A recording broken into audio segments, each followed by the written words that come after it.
the ability to explore our potential is literally outside our comfort zone. And if we are locked into this predictability paradigm where we just want everything to be right and certain and predictable, we are not, in essence, exploring our potential. People think they want certainty out here, but they don't. Because uncertainty out here means infinite possibilities. And that's what we came here to play for, right?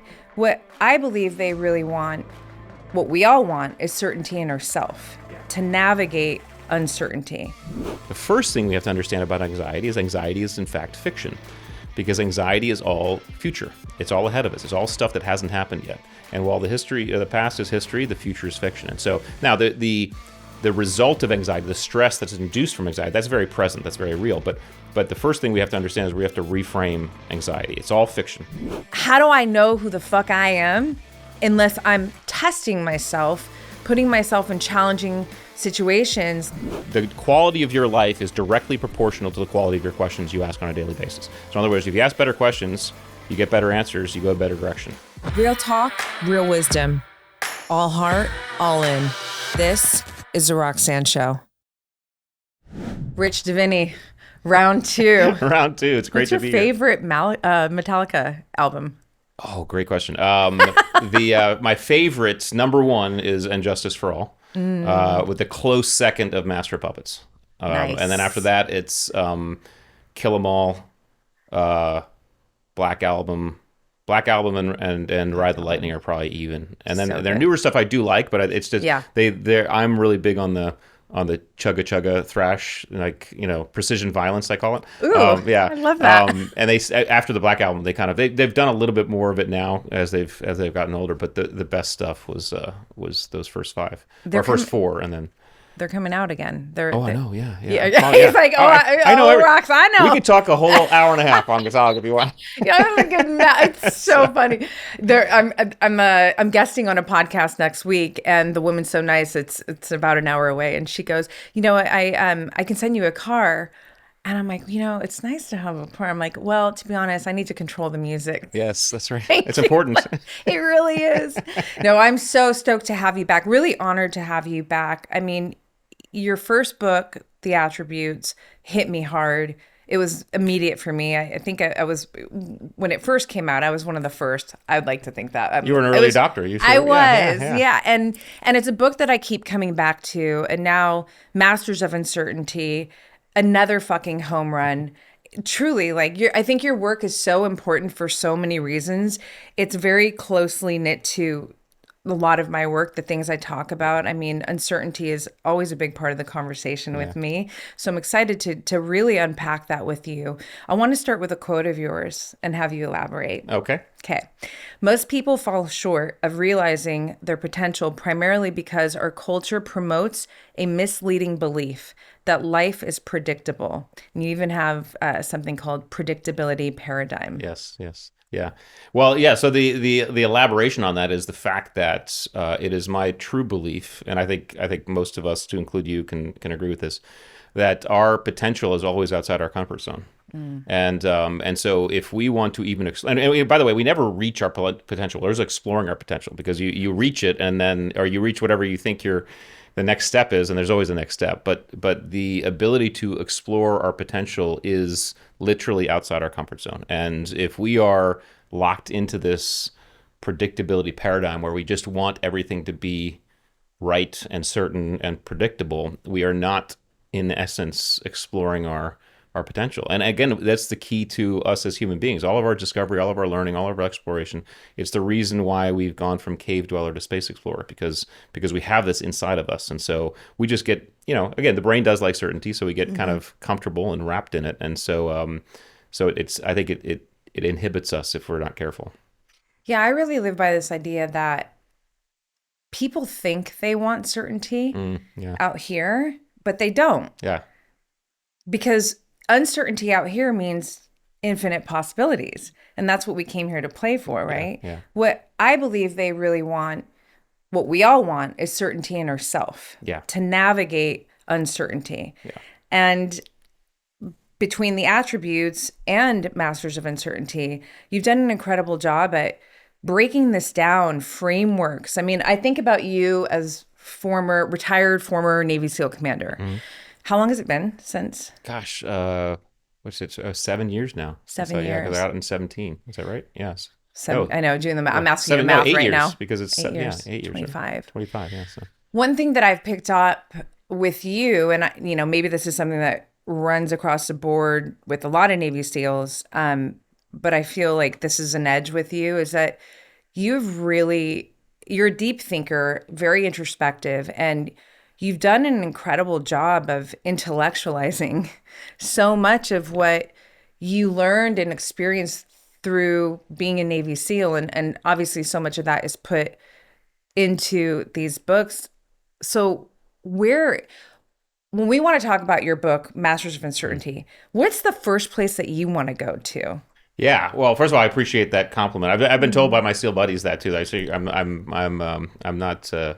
I'm not normal when it comes to that type of thinking. But the SEAL teams are very surprising in terms of the differences of human beings that show up and make it through. We're all very different, even though it seems very hegemonic. The guys are all different. You have your meatheads, and you have your intellectuals and philosophical guys and things like that. So, but I do appreciate that, and I think when we talk about where I want to start, I think the reason why I got into this stuff in the first place is because of what I call a healthy imposter syndrome.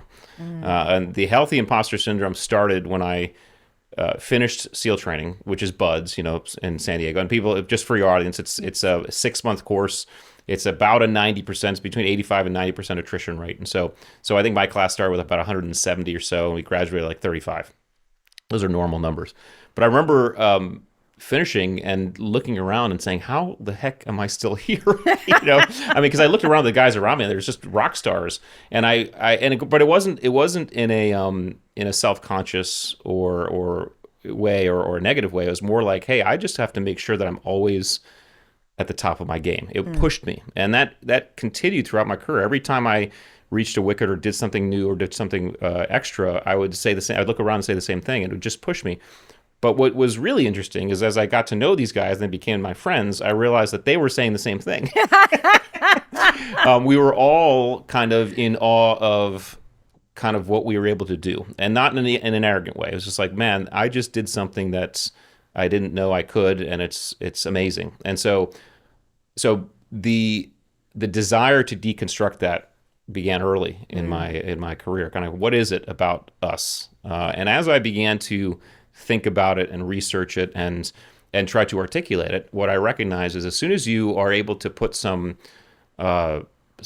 intellectual rigor and maybe some facts and even neuroscience, especially science, into the process, it immediately humanizes the whole thing. So it takes the Navy SEALs off the pedestal, and you realize this is not a Navy SEAL thing. It's a human thing. And there's a lot of people that do this. And there are people that do this even better than Navy SEALs. We just happen to be in a niche and an environment where we're practicing it and recognize it all the time. And so that really keyed me into want to think about it. The Masters of Uncertainty is the book I've always wanted to write, even before the attributes. I happened to write the attributes first. It was kind of a stroke of luck that I did, because the attributes is such a big topic. But as you know, the attributes is part of understanding oneself so they can master uncertainty. And so this construct is something I've been thinking about for quite a while. What was your favorite part of the book? Writing what chapter or what? Well, I've always, and we're going to talk about Moving Horizons and kind of DPOs, and that I love the neuroscience behind that. But I think understanding oneself is really, really amazing. And so probably, other than the attributes, identity is fascinating to me. I've often thought maybe I'll do the third book just on identity, because it's such a huge, interesting topic to me, and I've always been fascinated with it. So I think identity is one of the things I really enjoyed exploring. So. No, I love that subject. I speak a lot about identities. I'll tell you a funny story really quick. That I was buying a dress to go to an event recently, and the woman that was helping me in the dressing room, she looks at me and she goes, "What do you do?" I'm like, okay. I already know what your goal is with this question. Okay. You want the answer to, like, how do I get the physique or and I'm like, I'm going to keep it simple. Lift weights, optimize protein. Yeah. Gabrielle Lyon, my sister. It is that simple, isn't it? It really is. I can tell you all these other things, but like that. Yeah. She goes, "Oh, I knew you were going to say that. I hate the gym." And I go, "Do you? Or do you just not believe that you're the kind of person that goes to the gym? Yes. Do you not identify as the individual, the woman who goes to the gym? And she was like, but do you know what I'm huge. saying? It's huge. It Yeah. really is. Yeah. When Yeah. you identify yourself as I'm strong, I'm the athlete, I'm, fill in the blank, Yeah. it becomes much easier, right? Well, it's not, I mean, it's so much. What's fascinating about this, and I didn't put it in the book because I wanted to keep the book short, but there's so DID, dissociative identity disorder, formerly known as multiple personality disorder. This disorder has been studied a lot by psychologists and scientists, and there's myriad things you can find out about it. Some are teeter on the ridiculous, but there's some solid science. I mean, solid testing that has been done where they have had people with multiple personality disorders, 9, 10 different personalities. In one personality, they're diabetic. They need insulin. They switch personalities, they don't need insulin anymore. That's wild. I mean, and there's physiological changes that they see in these human beings just because they believe, because they've shifted identity. Yeah. So this type of research and kind of evidence tells us that what you believe about yourself is so vitally important. I mean, there's such a difference between I am not a smoker and I'm a smoker. And most people who have quit smoking for a long, long time and stayed that way, they don't identify as smokers anymore. And they realize that. It's like that they've shifted their identity.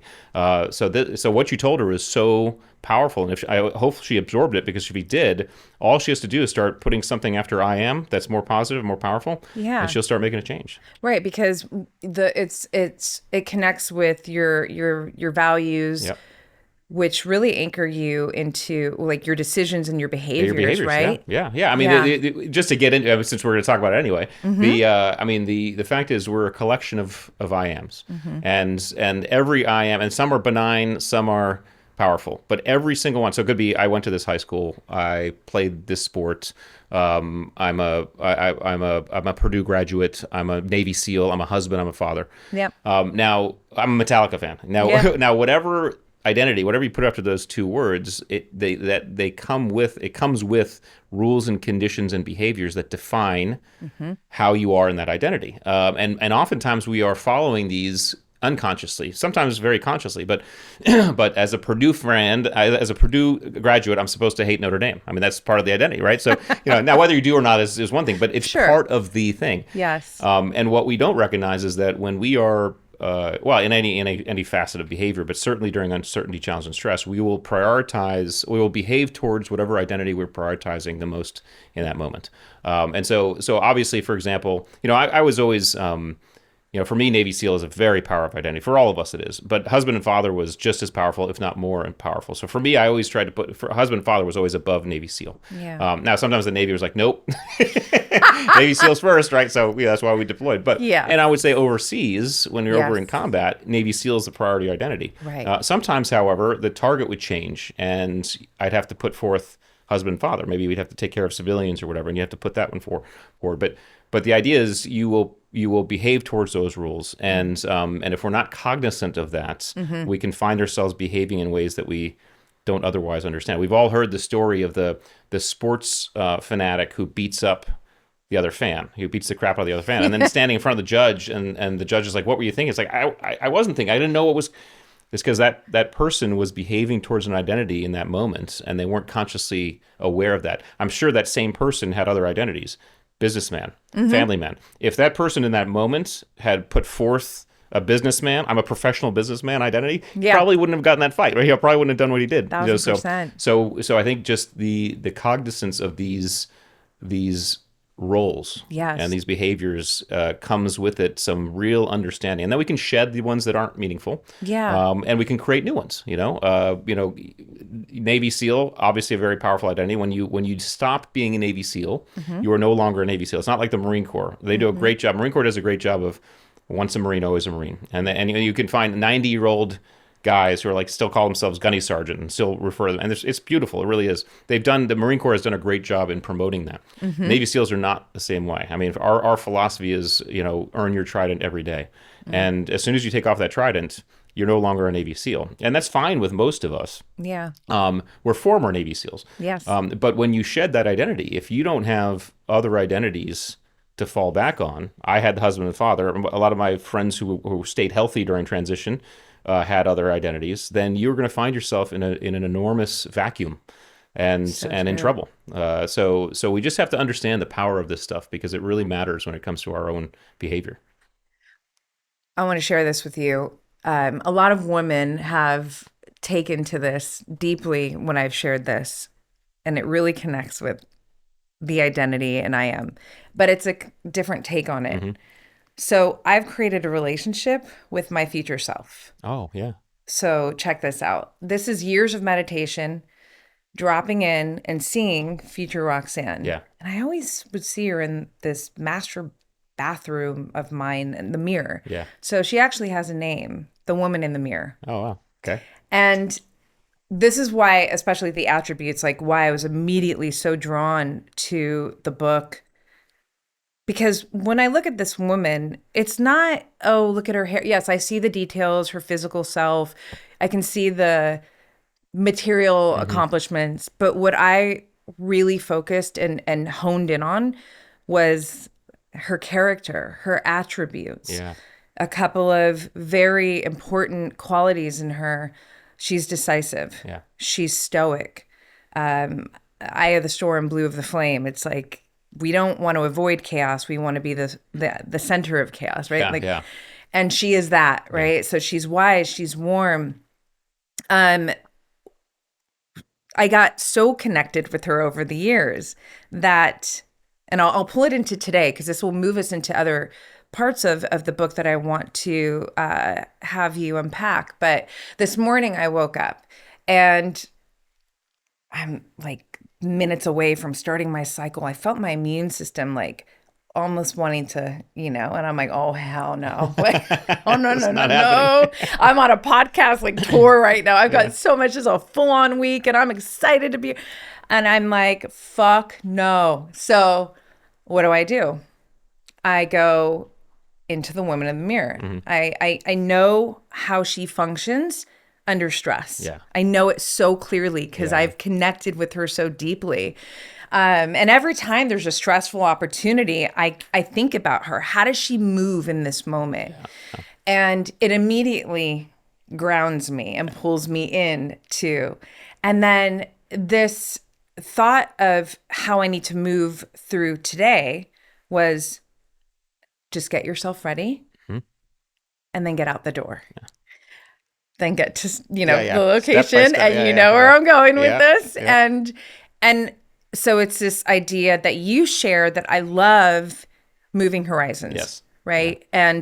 And duration, pathway, outcome. Yeah. So now let me have you unpack that because again, what's so special is that you've taken knowledge from your experience as a Navy SEAL. And I think just as, again, an intellectual individual navigating life, combining all of it, and then creating these frameworks that now make it practical for everybody. Yeah. Like, you don't have to be a fucking Navy SEAL.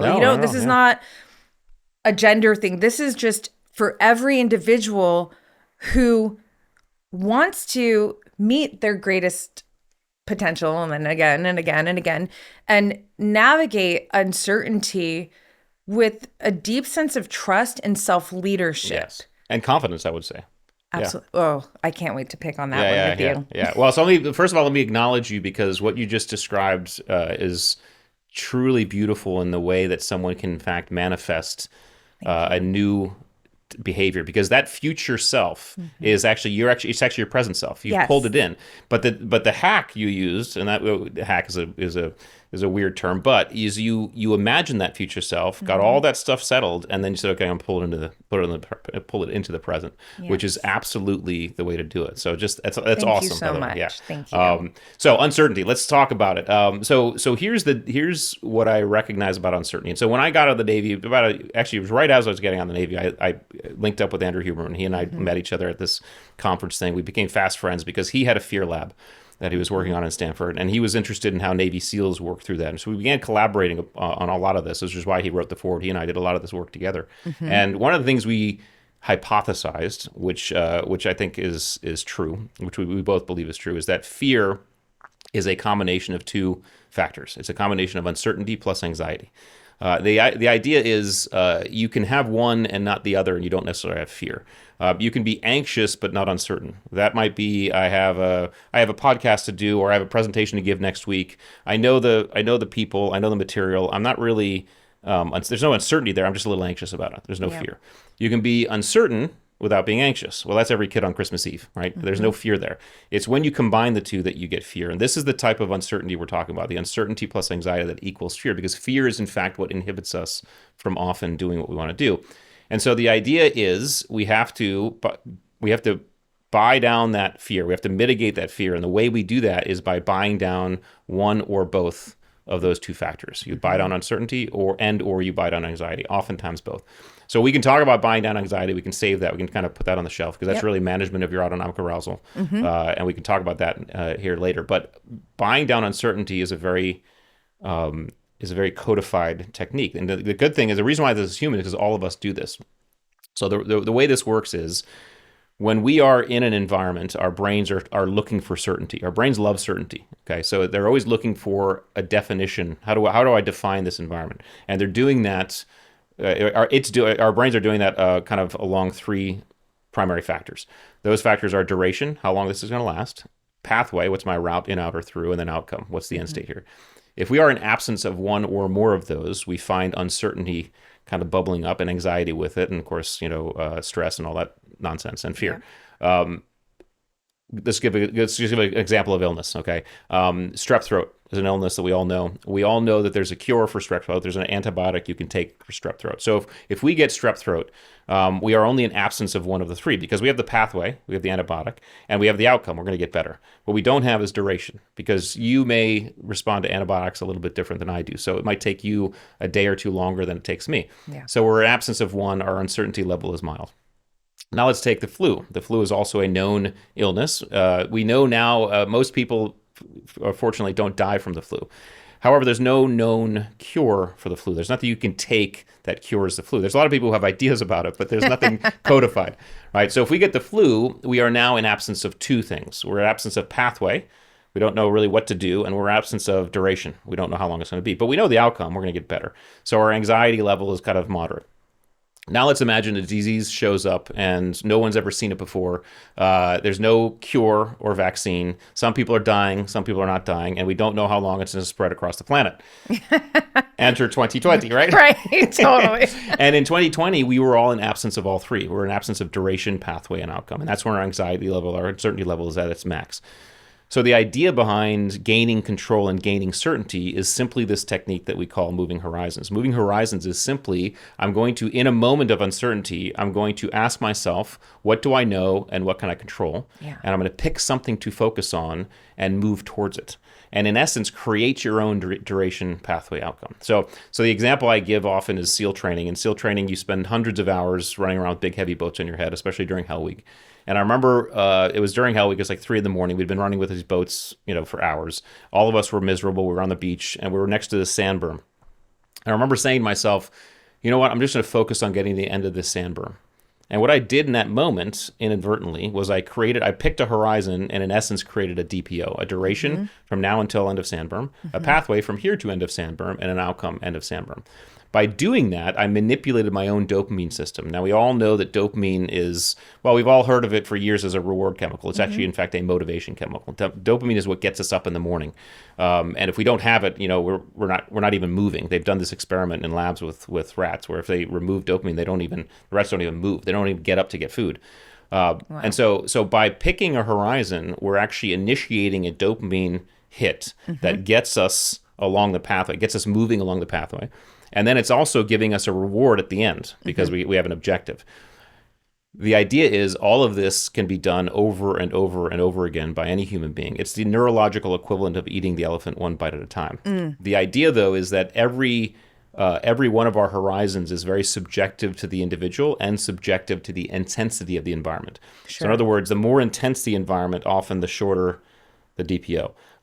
In SEAL training, we also, they freeze you in the surf zone. Anybody from Southern Yeah. California knows the water here is not tropical at all, right? It's No. freezing. And in the wintertime, it's like in the 50s, right? So most people quit SEAL training because of the cold, not because of the physical stuff, because you're just in the surf zone for hours. Brutal. So I remember being in the surf zone, for example, and my horizon was, I'm just going to count 5 waves. That was my horizon. Sometimes my horizon was, I'm going to make it to the next meal. Sometimes it was, I'm going to make it to the end of the sand berm. Whatever that was, I was constantly shifting. The reason why it's very subjective and we have to play with this as individuals is because if we pick a horizon that's too far, we're going to run out of dopamine before we get there. And anytime you run out of dopamine, that's when you quit. Right. You've run out, right? It's too far. If you pick a horizon that's too short, you're not going to register the dopamine reward. It'll be too fast. So the proper horizon for every one of us is just outside the comfort zone. Not too hard, but not easy. Not too easy. Somewhere in there. And the good news is we can actually practice and modulate that. So in other words, you can pick a horizon, and if you feel like you're running out before you get there, you bring that horizon in. You could pick a horizon that's too short. You're like, oh, I didn't feel anything. I got to move that out a little bit. But we can practice this, and you can just go over and over and over again until one of 3 things happens. Either you move through the challenge and uncertainty, you just go through it, done. 2, you reach the goal. Yep. Okay. Or 3, you generate enough certainty in your environment so that it's no longer uncertainty. In other words, every time we move and take a step, theoretically, hopefully what's happening is our optic of certainty is opening, our aperture of certainty is opening. And so you could literally do this until you have certainty around you. This would be like a combat environment where we're in a gunfight, where you start off and like, okay, what the hell is going on? Yeah. And then as you start stepping through it, the optic of certainty opens up. But regardless, you can just do this over and over again. And that's how we do it. It's that simple.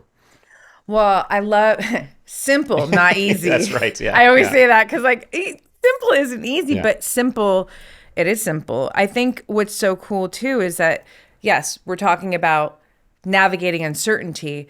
What you just shared also is so easily, it's just applicable to goal setting. 100%. Well, the good news is you can practice this in environments without uncertainty, because we do it all the time in the gym. I mean, we don't go into the gym and say, we don't have the whole workout in mind. We have a general, but I'm not like, I'm going to do all this stuff. It's like, no, I'm going to focus on this body part, and I'm going to start with this thing, and I'm going to do this many sets.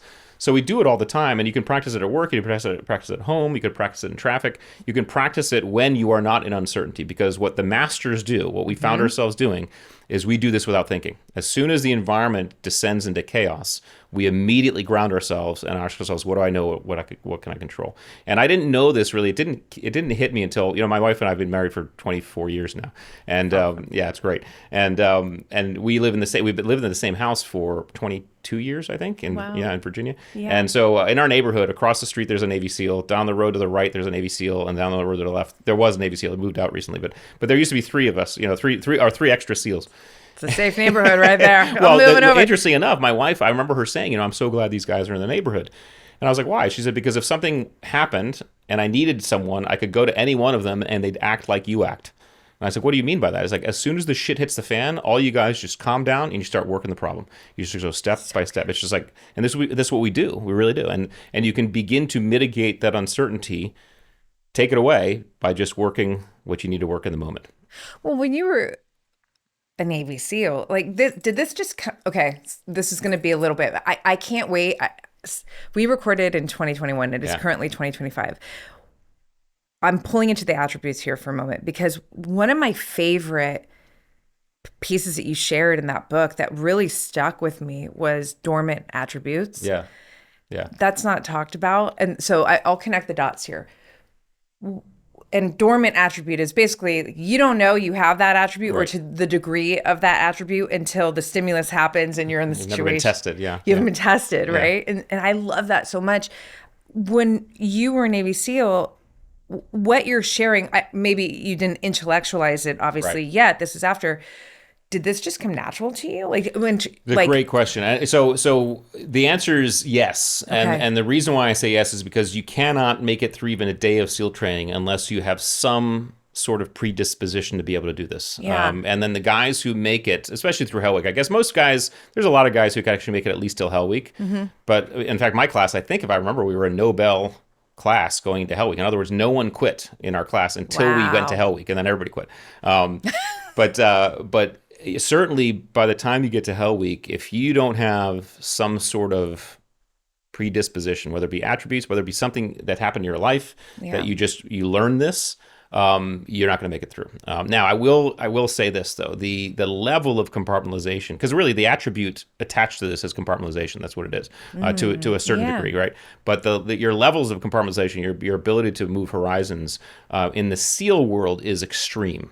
We have to do it at extreme levels because it really is very, very visceral. The environment, everything about the environment, extreme. So no one has to really endeavor to be that move horizons at Navy SEAL level. You just have to move horizons, and regardless of what you're going through, you just have to say to yourself, okay, I'm not gonna focus on anything but what I need to focus on in the moment. And this starts to get into this other piece. How do you start to manage anxiety? How do we begin to buy down anxiety? The first thing we have to understand about anxiety is in fact fiction. Because anxiety is all future. It's all ahead of us. It's all stuff that hasn't happened yet. And while the past is history, the future is fiction. And so now the result of anxiety, the stress that's induced from anxiety, that's very present. That's very real. But the first thing we have to understand is we have to reframe anxiety. It's all fiction.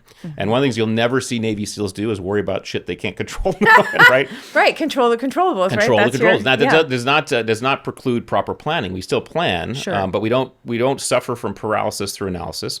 We typically look at a mission or something and say, okay, based on each phase, what's the 1, 2, or 3 things that could happen? Let's get a plan in our head for that. Because what that's doing is that's actually decreasing the optic of uncertainty for us. If we have contingency A, contingency B, and we just have a plan for that, we've just decreased the optic of uncertainty because we've taken care of that level if that happens. But everything else is kind of like, okay, if it happens, we'll figure it out along the way.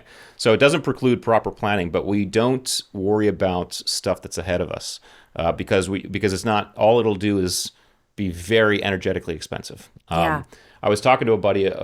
We were having lunch. It was 3 of us. We all served in the SEAL teams together. We all went to Afghanistan and Iraq together. And we were talking about one of the complex jump profiles we do. So we do these very complex high altitude, high opening jumps where we jump out at like 20,000 feet. We're on oxygen, night vision, pitch black, gear, all that stuff. We count to 4, we open up, so we're opening up our parachute around 18,000, 19,000 feet, and then we're flying to an unknown drop zone. An unknown drop zone, unknown DZ is just basically a DZ that we've looked down on the map and said, that looks good, we'll land there. But we don't know if it's there's like big boulders, we just have to figure it out, right? Wow. And it's at night. So unknown DZ, and then you patrol and you do mission. So we were reminiscing about one of these ops. It was a huge mission, a big deal, big target, hey-ho insertion, just a huge endeavor. And my buddy, he said, it's funny when that ramp opens up, because that ramp opens up and it's like everything, thanks, and by the way, it's so cold up there that usually everything fogs over at that point. Because you're like, oh, now I'm blind, right? So but he said, that ramp opens up and we're getting ready to go. I'm only thinking one thing, and we're like, what? He's like, nail the exit. And all of us like, fuck yeah, that's exactly it. Because if you don't nail that exit, you're not going to open your parachute properly. Your parachute's probably not going to, if you're not stable, your parachute's not going to open properly. And then you have a whole host of other things that could go wrong. So nail the exit. You nail the exit, pull my parachute. Pull your parachute, get on heading. Yeah. Get on heading. Now it's just step by step by step. None of us were thinking about the entirety of everything. Had we thought about that, we would have been puddles because it's just too much, Right. And so the idea is we can all do this if we don't worry about what we don't have to worry about. Now that certainly is easier said than done. Sure. But I will say that, and we'll talk about the kind of some of the techniques to reduce autonomic arousal. The act of picking horizons actually helps you reduce anxiety because you're so focused in the present. Yes. It focuses you in the present. And so I can remember, and I've been asked this before, were you ever in a situation in your career and in combat where you were like afraid? You were afraid for your life? And I answer very honestly and say no. And it's not an ego, it's not an arrogant answer. It's a reason is because when that stuff happens, we were so focused on just what we had to do in the moment, which is a step by step, we're just getting through it. So much so that later on, Like after everything's over, we're back at base, everything's been done. I'm back in my hooch by myself. I think back, and the fear. And you get hit like, with it. Holy shit, that was close, and you feel the fear at that point. Sense, but that's a better place to process it, because you're now in a safe area. But it happens that way. Well, I want to share this with you really quick. I've never shared this actually on the podcast. Are you familiar with Pipeline, the wave? Oh yes, yeah. Okay, yeah. So I'm a surfer, right? Yeah. I used to live in Hawaii. Yeah, my first duty station was Hawaii, by the way. Oh, was it really? 3 years. Yeah. Lucky you. Good place to start. That's where I met my wife. Yeah. Oh, really? yeah. Kaneohe Bay? Yeah, that's right. That's I so lived in Kaneohe Bay. Yeah. Oh, it's so beautiful there. Yeah, she lived in Kailua. But anyway, please Oh, go ahead. no, Yeah. amazing. I love it. Yeah. Well, I was surfing Aukai Beach Park, so it's right next to Pipeline. It was a day where the swell's coming up. And you know how it is in Hawaii when swell comes? It can come fast and hard, right? Yep. But it was still at a good, fun height, waves, whatever. I'm surfing for hours. It's a cloudy day. And then I get to this point where I'm like, all right, I'm tired. I got to go in. And my board's about just a little bit bigger than me, right? Little potato chip, right? And I'm paddling. I had to paddle towards pipe to get in because of the current. Mm-hmm. And I'm paddling and I'm like kind of halfway to shoreline. And there's these kids and they're holding onto a boogie board. And they're like, and I can't tell yet if they're having fun. Yeah. Although the location is kind of weird because you're getting, we're at pipe. No one's surfing yet because it wasn't like that yet. But, the swell's coming. And as I get closer to them, they're screaming for help. And I'm like, oh, fuck. Yeah. Okay. So I haven't read the attributes yet, by the way. This is like before. This is why your work really just hits me. Even thinking, and I'm not sharing this to it's just, it's a reality. Yeah, and it's validating everything you just said, bringing a story into the picture. So I look at them and I go, are you guys okay? They're like, oh, yeah, we can't get in. And I'm guessing their age. Let's just say one's like 12. The other one's like, there's a 9 or maybe a 10 and a 9-year-old and maybe like a 7-year-old, right? Yeah. So 1 boogie board, 4 kids, 1 Roxy, and a little surfboard. And now it's like you're getting sucked out.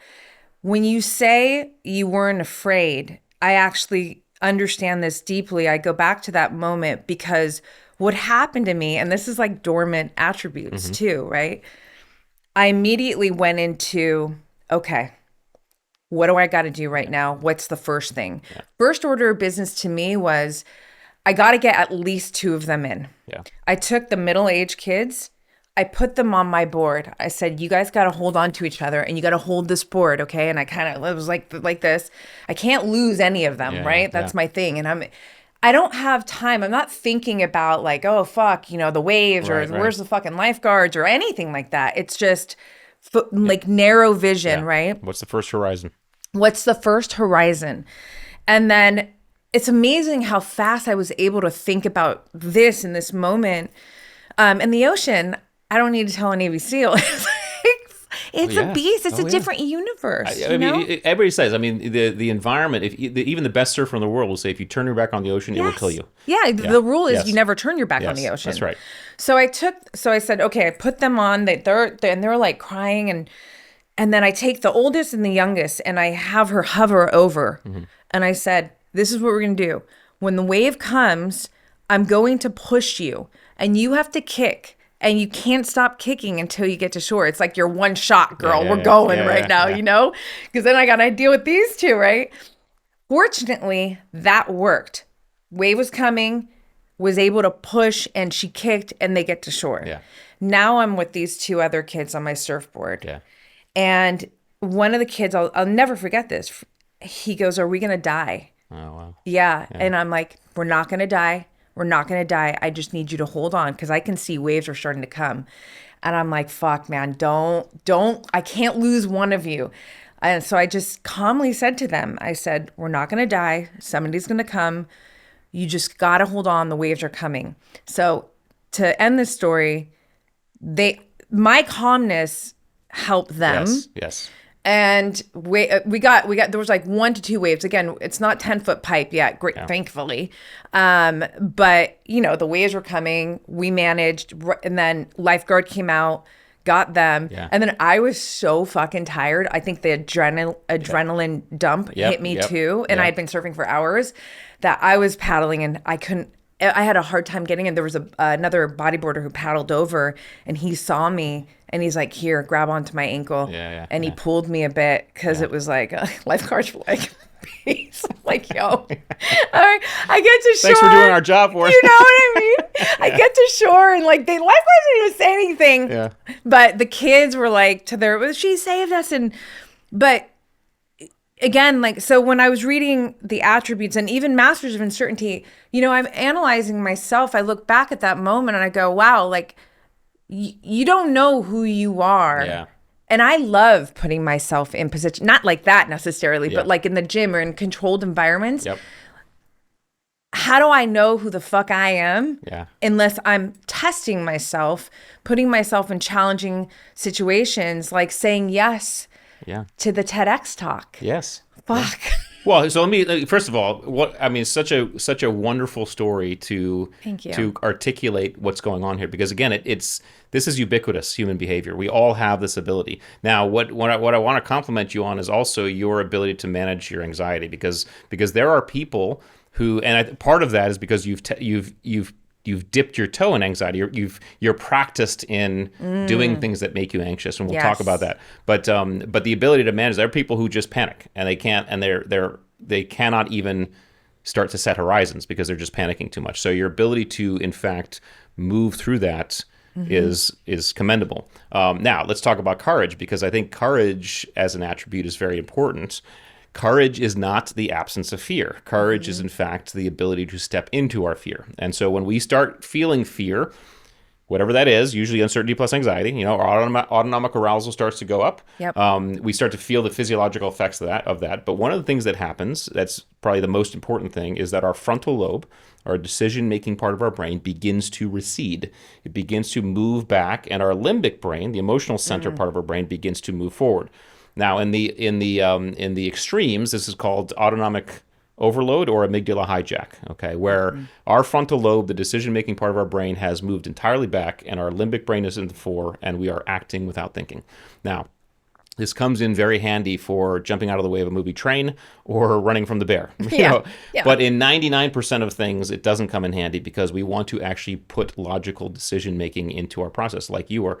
And so part of this management of anxiety is, how do I manage my autonomic arousal in a way that I can bring that frontal lobe back online?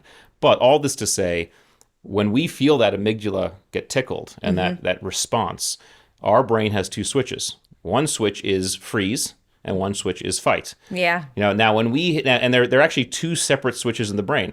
If we hit that fight switch, right? That is our step into our fear. That's our courage switch. It's known as the courage switch. And by the way, when we hit that switch, we get a dopamine reward for that.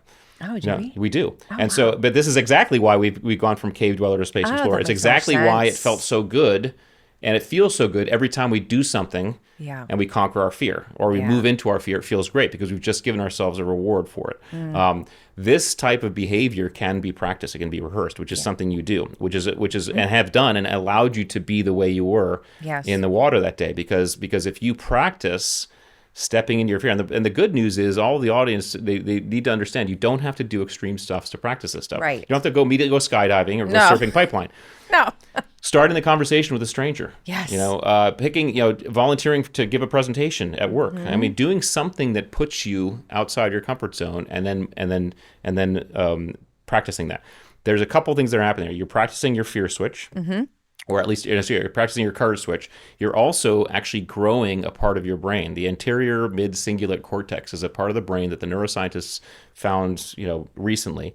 But they found that this thing gets stimulated when you do hard things. You do stuff you don't want to do, and it's hard. It gets stimulated. And a couple things happen. They've linked that to growing that part of your brain, which means doing hard stuff gets easier, or you do it, you're not easier, but you're able to do it more frequently. Sure. It also is linked to longevity.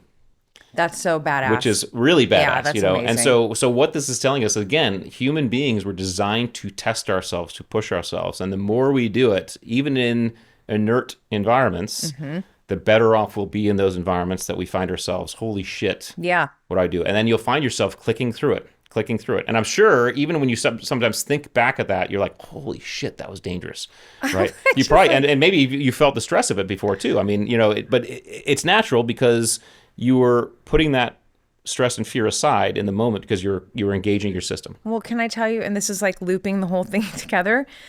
I think also because I really appreciate and have always been drawn to identities that are capable. Yeah. So like some girls want to be princesses. Like I want to be fucking Laura Croft or Jason Bourne. Yeah, like yeah, that's yeah. like, and because to me, being capable, the energy, the essence of that, the frequency of someone who's capable. First of all, it's really attractive. Like I'm not turned on by this idea of like falling apart in the face of like, I don't want to be that person. Yeah. So I think the identity, me feeling so connected to, I am that person who can hold it down in the fire. I'm the eye of the storm. I am the blue of the flame, right? Yeah. But this is my poetry as a writer.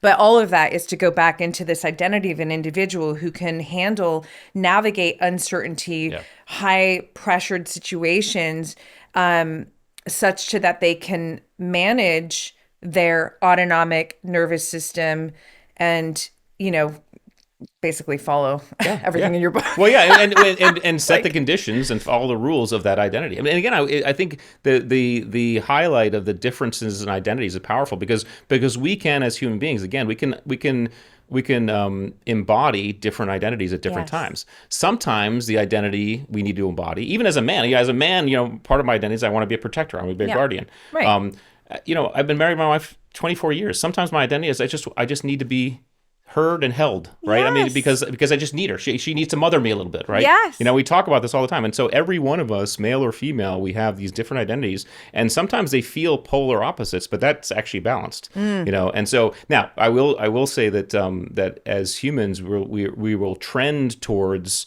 a preponderance usually of one or the other, right? In other words, you will trend more towards the I'm a kick-ass Laura Croft. I'm capable versus the I just need to be held, right? I need some support here. Sure. So your percentages are a little bit different, but I don't want anybody to think that anybody's percentage is wrong, and I also don't want anybody to think that they don't have a percentage of any of those. Every single woman out there has a Laura Croft in them. Yeah. It just depends on what percentage, but you can embody it. You can certainly embody it. You may want to be a little bit more princess sometimes, Right.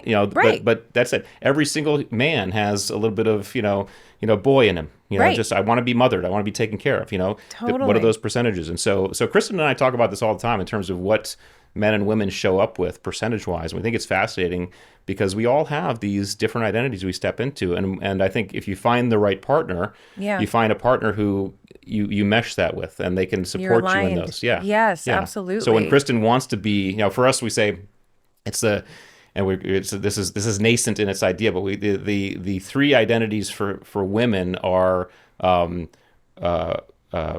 president, princess, porn star.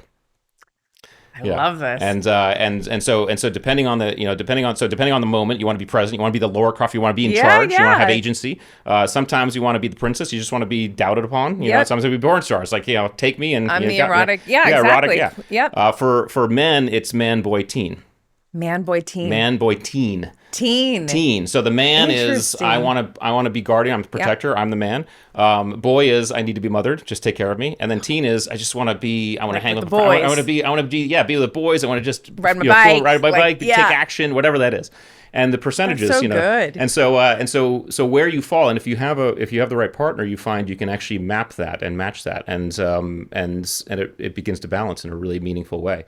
But all this to say is that so good. Everybody has to, and I want everybody to understand, we all have these different identities. We can all embody whatever we want to embody. Don't feel like you're never can be Laura Croft. Don't feel like if you're Laura Croft, you can never be princess. Right. You just figure out what you need and what you require in the moment. Courage. Yeah. So I believe that confidence is the reward for the work that courage does. Ooh, that's very nice. Thank you. Yeah. Yeah. I've thought deeply about this. You know?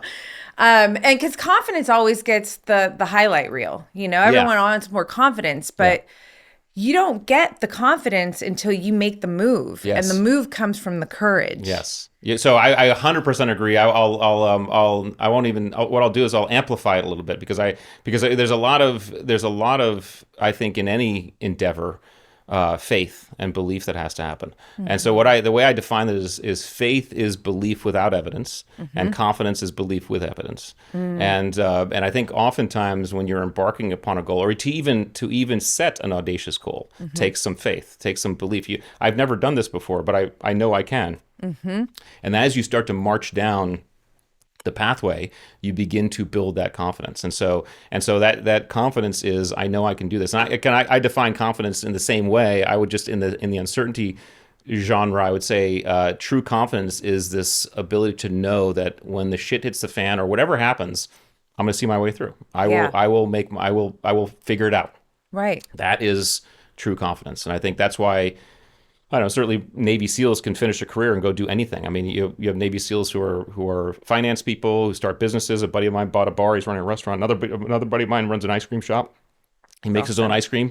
Obviously, a lot of book writers, a lot of authors. Yeah, doctors. Doctors. Shane Yeah, that's right. Yeah. Ronstadt, So because it's just like, hey, I'm just gonna try it. I'm gonna figure it out along the way, and that's really a powerful thing, I think.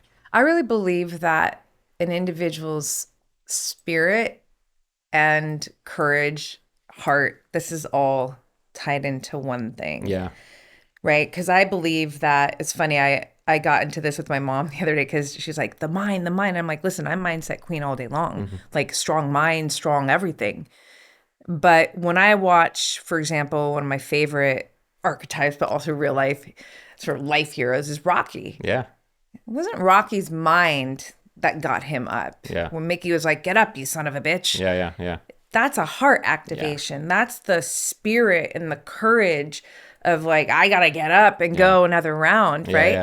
I'm curious to just your take on that. I wanted to share that. I 100% agree. I think there's a synergy between all this. And I think the reason why we err towards one or the other is because sometimes it's hard to define. I mean, how do you define heart? How do you define some of this stuff? But I agree with you, and body and even mindset and body are like. Listen, you know more than anybody because you're in the fitness world that if you have the wrong diet and you don't work out, your mindset's going to be shit. Exactly. And yet you put someone in the gym for a week, and suddenly they feel completely different. They feel better. Their mindset has shifted. Totally. So this is all. It's all a system that's interacting with itself constantly, and I think part of the process of mastering anything, certainly uncertainty, is to understand the synergy between the systems, between your physical, your mental, your spiritual, and where does that all land? And that's why I think the just building habits, I kind of call it building healthy habits of introspection. And if you build these habits of introspection, you start to ask yourself on a periodic basis, okay, how am I doing? How did I do there? What am I doing? What am I good at? What am I bad at? What do I need to work on? If I'm bad at this, do I even need to work on it? Is that okay? Because that's often okay too. We always say that the attributes, and I know you're going to do the full assessment, but when you get your attribute results, you'll have your top number 1 all the way down to your 41, because you have all of them, that. Yep. And what's so great about the attributes, and it's actually helping us because people are just loving it, is that there's no judgment to the attribute stack, right? In other words, your top 5 attributes and your bottom 5 attributes, unlike a personality test, do not equal your strengths and your weaknesses. You are you are successful as a human being as much because of your bottom 5 as your top 5. In other words, if you're low patience, that's been helping you in many ways. Wow. So there's strengths to your top 5 and bottom 5. There's also blind spots you have to be aware of with your top 5 and bottom 5. Yes. You'll laugh. One of my buddies, he was a former SEAL. Well, his number 1 attribute was humor. I said, "Oh, do you have to sometimes dial down your humor? In certain situations." "Oh yeah, because my humor can get me in trouble. I have to the joke I want to tell is completely inappropriate, right?" So every one of our attributes comes with some advantages and some blind spots, but our unique attribute profile is simply who we are, and there's strength to all of it. We just have to understand what it is. We are all, I say we're all automobiles. Yeah. But we're different types. Some of us are Jeeps, some of us are I SUVs, was some of us are thinking about Ferraris, this. right? Yeah. And there's no judgment. The Jeep can do things Ferrari can't do, and vice versa. But we have to understand what kind of vehicle we are. And there's no. It's like, cool. That's the vehicle I am. So we do this with the businesses and teams, good. and suddenly they're like, holy crap! They start feeling really prideful. Yeah. About their entire stack. Yes. One. It completely eliminates judgment on teams because now the person with low patience who was looking at the person with high patience as someone who's apathetic and slow is like, oh, wait a second. They're not apathetic and slow. They take longer. They're more deliberate in their decision making. Yeah. I can use that in certain situations. We could start to mesh in ways. So it takes judgment out of the equation, and people get really excited about their own unique profile. Anytime you take judgment out, yes. you're winning, right? Yeah. Like I know that this is something for you as well. Questions. I love questions. Yes. As a writer my whole life, questions have served me and continue to serve me. Where you ask the question from makes a difference. Yes. If you're asking from judgment, why did I do this? You're judging yourself. Yeah. That's the inner bully, inner critic. I say inner bully. But if you're really curious, so that introspective, like, why? I wonder why I did this. Like, why did I do that? Like, you can even feel the energy and the difference, right? It just, I think you'll appreciate this. One day writing in the airport, I say that just because I'll never forget. It was like a fuck moment where I downloaded this. I was writing and I was like, you cannot be learning and judging at the same time. You cannot be learning and judging at the same time. Am I like? I think you're 100% right. I was like, what? Yeah, because I was like, what the fuck? It's almost like judgment is it's a proactive. You're shooting. You're taking the shot, right? You're shooting downrange. Yes. So you're pushing out. Whereas learning, you're bringing in, right? I mean, good. So let's go quickly on the questions, because I say this all the time, and I'm really, and we probably said it in the last podcast, but I'm a huge believer, because it changed my life even when I was a teenager, of the power of questions, of asking better questions, because our brains are designed to answer whatever question we put it in. You know, oftentimes we do this the wrong way. We say things like, "Why am I so bad at this?" or "What's wrong with me?" As soon as you put that question to your brain, you will start getting some answers on that. You say, why am I so pissed off? You'll come up with some spectacular reasons as to why you're pissed off. Changing your questions, however, changes the focus of your brain. Say, what am I good at? Who's out there that can help me? And you get better answers. This focuses your thoughts. This is the way you focus your thoughts. And the way your thoughts go is the way your life goes. And I am a huge, I'm not only a believer philosophically, but experientially in this idea that the quality of your questions is directly proportional to the quality of your life. You know. Well, let's repeat that one. That's let's say it in a different way. The quality of your life is directly proportional to the quality of your questions you ask on a daily basis. So in other words, if you ask better questions, you get better answers. You go a better direction. So good. If you ask bad questions, you go a different direction. And so we can do this. This is a trick we can do anytime. You know, we can use this in any moment. We can say, hey, what am I asking myself, and refocus. And my wife and I, it was during COVID, and we were getting our house redone. So we put a second story on our house, and we had been planning this for years, and finally we pulled the trigger, moved out of our house because they were going to take it down to the studs in February of 2020. Yeah, 2020, right? Oh shit! Right before. Yeah, and moved in with our neighbor, and then COVID. So now, fortunately, fortunately, you talk about uncertainty. Yeah. Fortunately, the construction didn't really slow down. They're pretty on it. So it still took 9 months. But anyway, I remember we'd be very frustrated. We'd be walking around the neighborhood with our German Shepherd, and first lap was usually venting, and then the second lap we'd say, "Okay, stop. What's a better question right now? What should we be focusing on right? Let's ask a better question." And we'd ask better questions, and it'd just refocus us, reframe us, and so people ask me, hey, what questions should I ask? I can't answer that because it's very subjective. But a question you can ask yourself if you're in the absence of something is, what is a better question right now? And start coming up with better questions and ask those. You know, and if you can't even get there, a phenomenal one that I use is, what am I grateful for? Yeah. Because gratitude, we know, is one of the most powerful neurobiological emotions. It gives us all of the good stuff. True gratitude gives us all the good stuff. And so if we ask ourselves to stop and say, what am I grateful for? And really feel it and embody it, we will get ourselves in a perfect position to ask a better question and start going down a better lane. Well, what I love about that is like, from a physiological standpoint, like, it could sound so spiritual, which I'm very pro-spiritual, not religious necessarily, but spiritual. Yeah, I'm a mystic. Like, let's just put it on the table. Like, I've been a witch since I was a kid. But what I love, if like we go into the science route of that, is that, gratitude, let's just say you're in a really shitty situation, you don't know, you're uncertain, whatever. That gratitude flood, like Yes. what it does to your system, essentially what I'm hearing is that it creates separation. Yeah. It's giving you all these good things, but in that, it's also creating separation between you and the issue, the challenge, Yes. and that separation is everything. Yes. Yes. Right? Because it gives you perspective. Separation provides perspective. And as soon as you have perspective, like, oh, wait a second. Yeah. It's not as bad. I actually do live in a first world country and I have water and I you really it's amazing what people get caught up in terms of, and I think one of the gifts, Kristen and I talk about this all the time, in terms of one of the gifts of having to deploy all the time, and even going to combat, is that we never we were always appreciative of our relationship and us, because when you're absent, it builds that appreciation. And I remember, coming home, it's rare, most of us can remember the feeling of like Christmas Eve, or, before the night before our birthday, there's this just level of like excitement, right? That's, it's very difficult to replicate as an adult, right? But that's how I would feel coming home. Coming home, you'd have that feeling, because you're like, you see your wife, you see your kids. I mean, it was like a kid on Christmas Eve.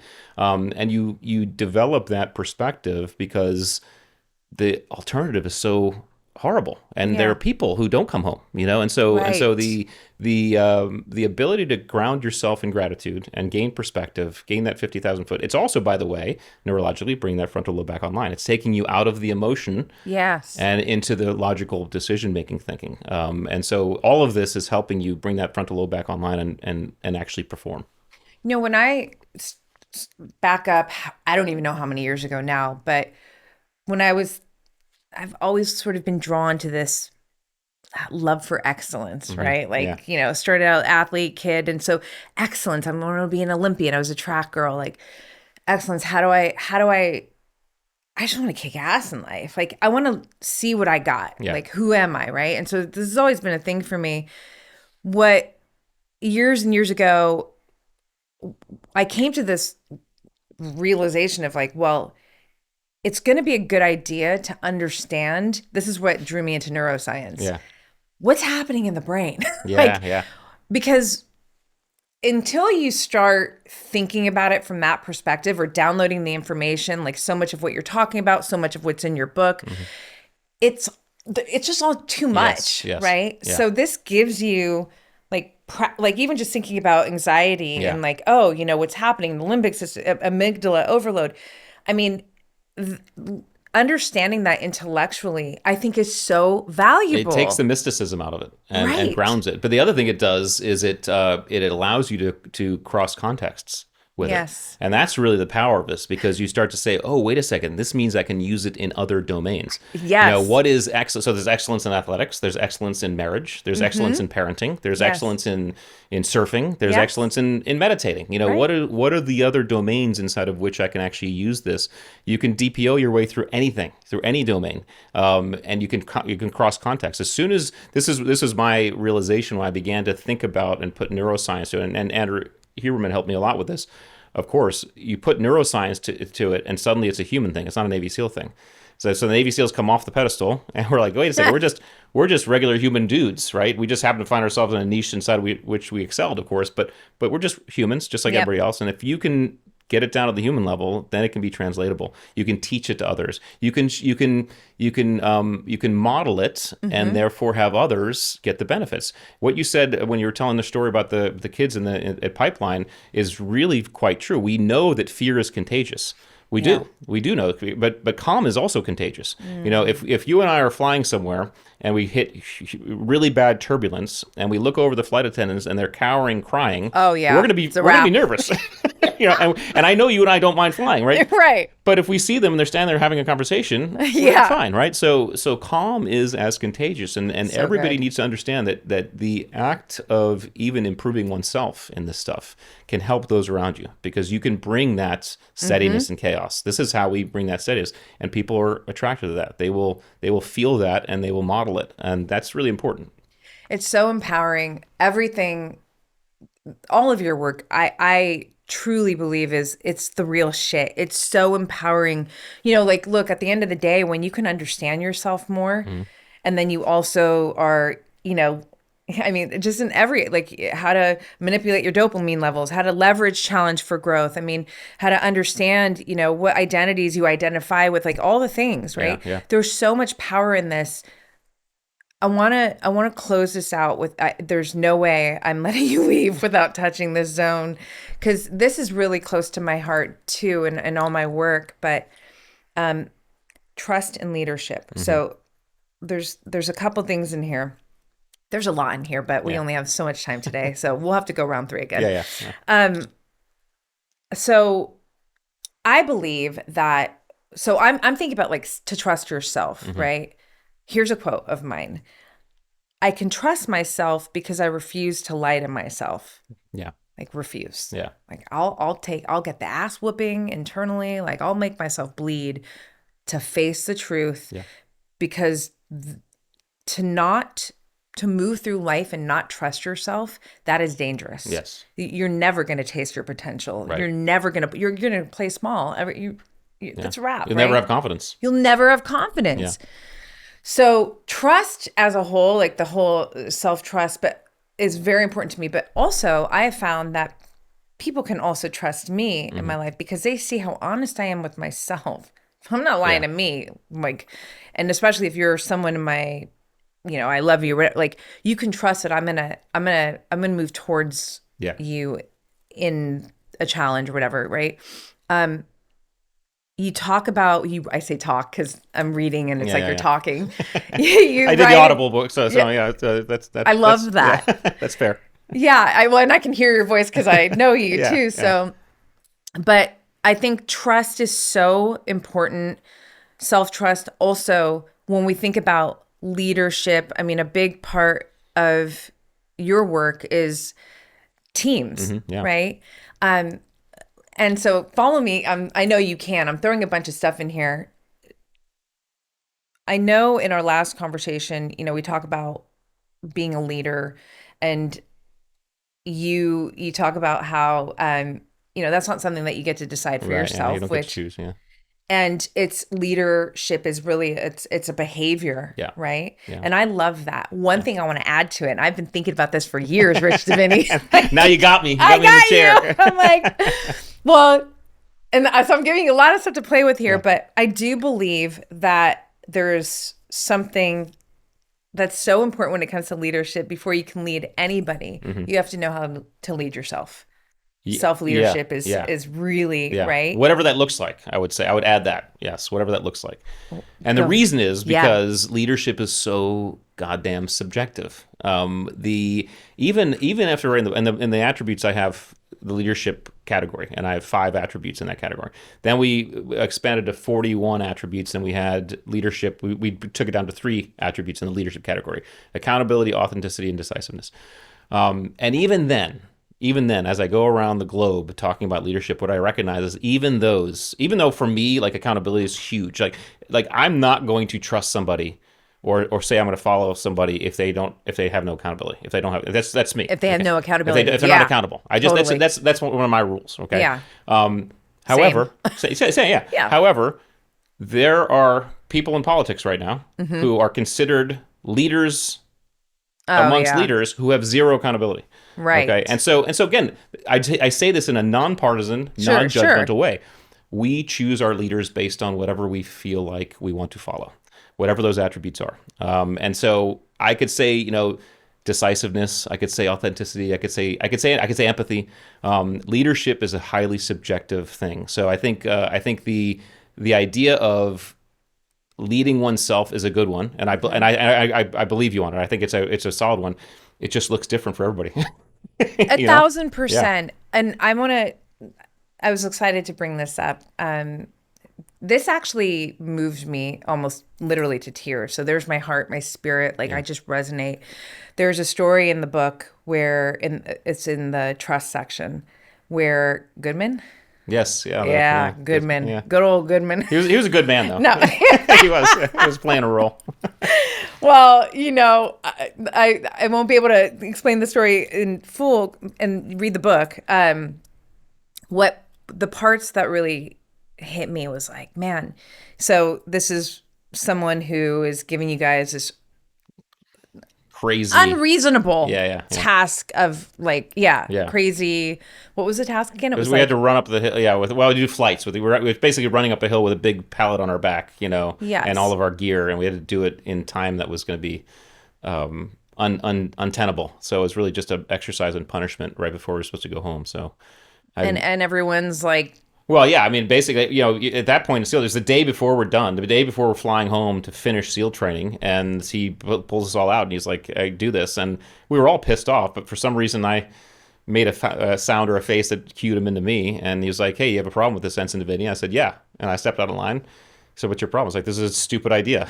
Guys are going to get hurt. We shouldn't be out here." And so at that point, everybody's silent, and stepping away from me a little bit. And of course, I'm like, "Oh my God, what did I do?"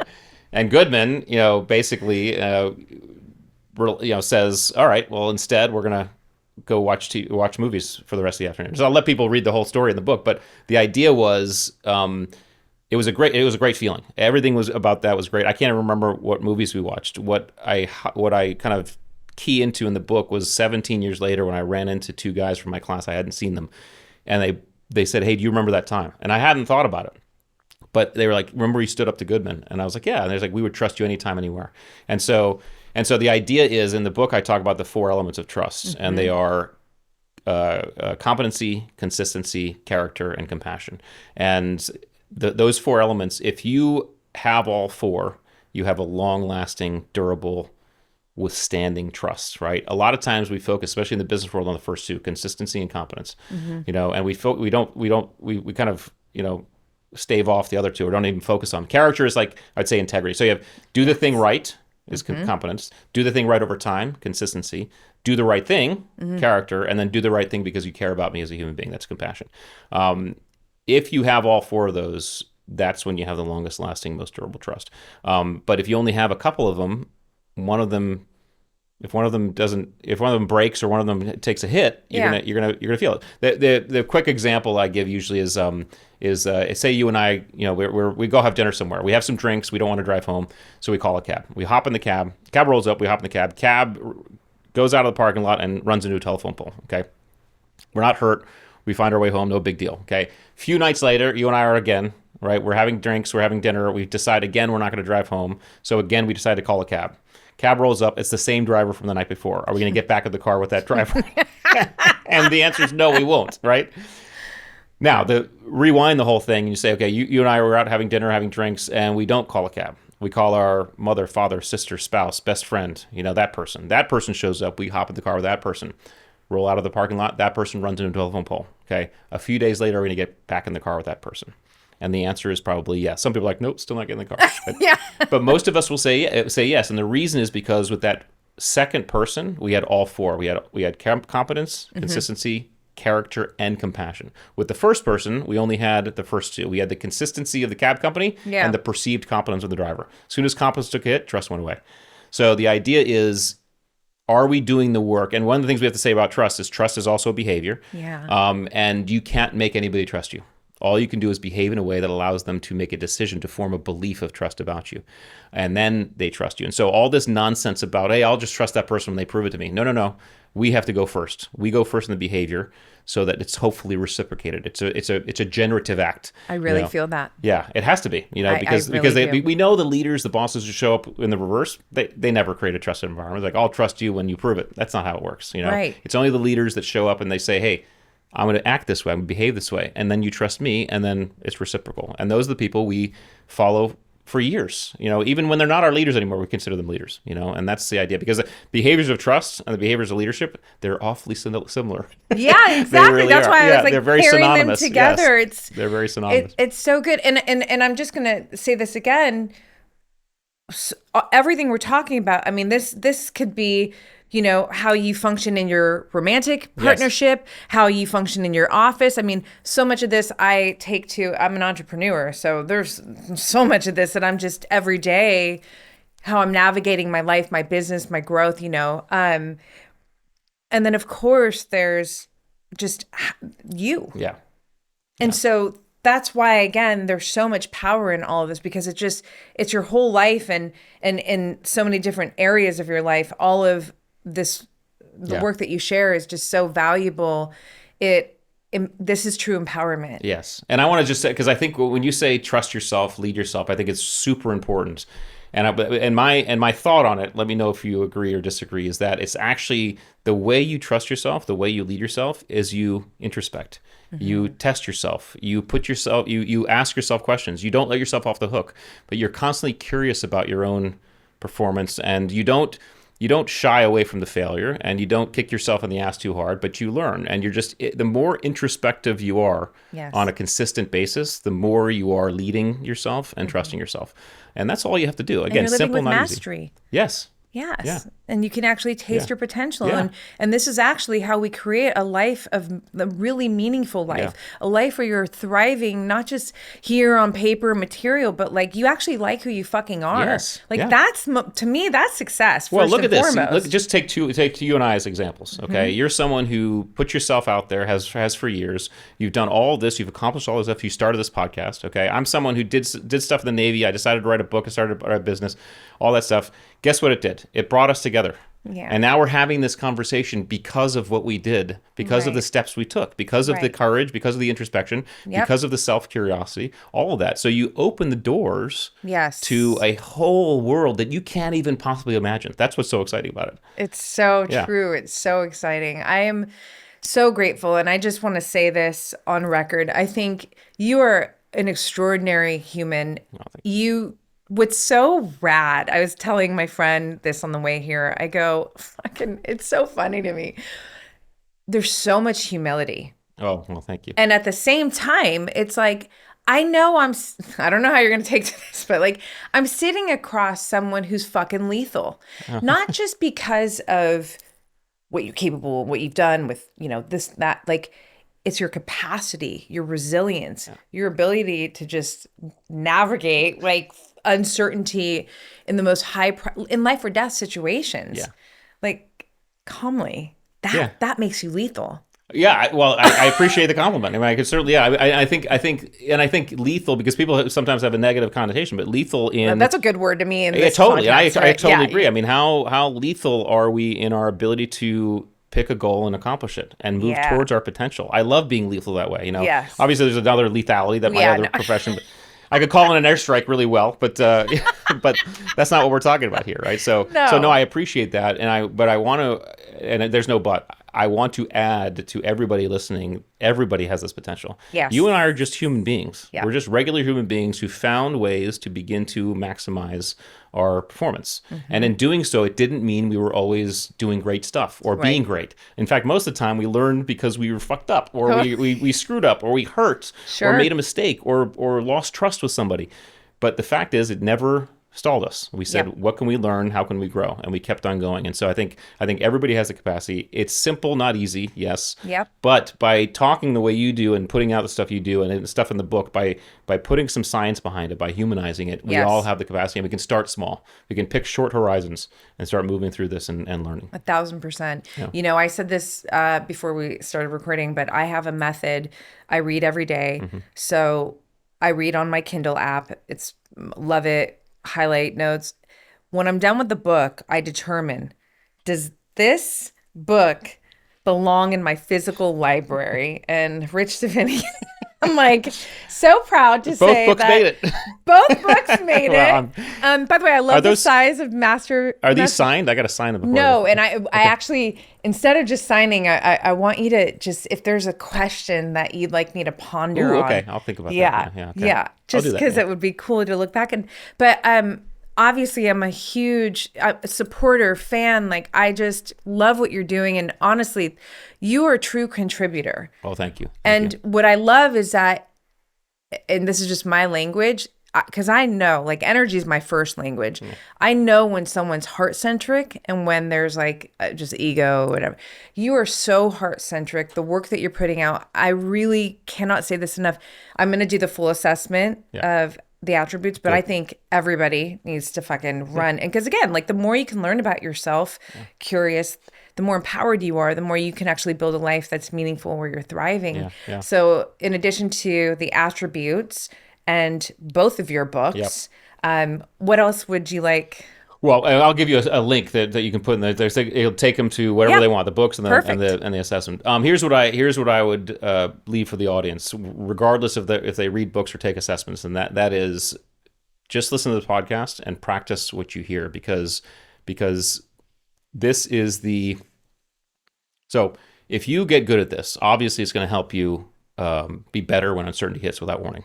Right. And that's good, because it always does. And the only thing certain is uncertainty. That's great. Yeah. The real true power, this thing that really drives me and excites me, is it'll start helping you, encouraging you to step deliberately into uncertainty. Yes. Because that's where the growth is. That's where the exploration is. And I think about people, because I experience people, I've met people before in all the places I've been, and I ask myself, were they able to realize their potential? And if the answer is no, what are we missing as a planet? You know, are we passing over the next Einstein because some little girl in Iraq never had the opportunity to realize her full potential? You know, that keeps me up at night. You know, and I want to make sure that everything I do helps people explore that, because the next Einstein, I'm not the next Einstein, maybe you're not either, but they're out there, and if we can help draw that person out, man, we've done a good job. Yes. You know? I can be proud of that one. So yeah. Well, I'm on your team with that. Yeah. Yes. Metallica starts playing. Yes, that's right. Yeah. So cue Metallica. Wherever I may roam. It's one of my favorites. Thank you so much. Thanks for having me. I can't wait for round 3. Yes, we'll get it in. So thank you. Thanks.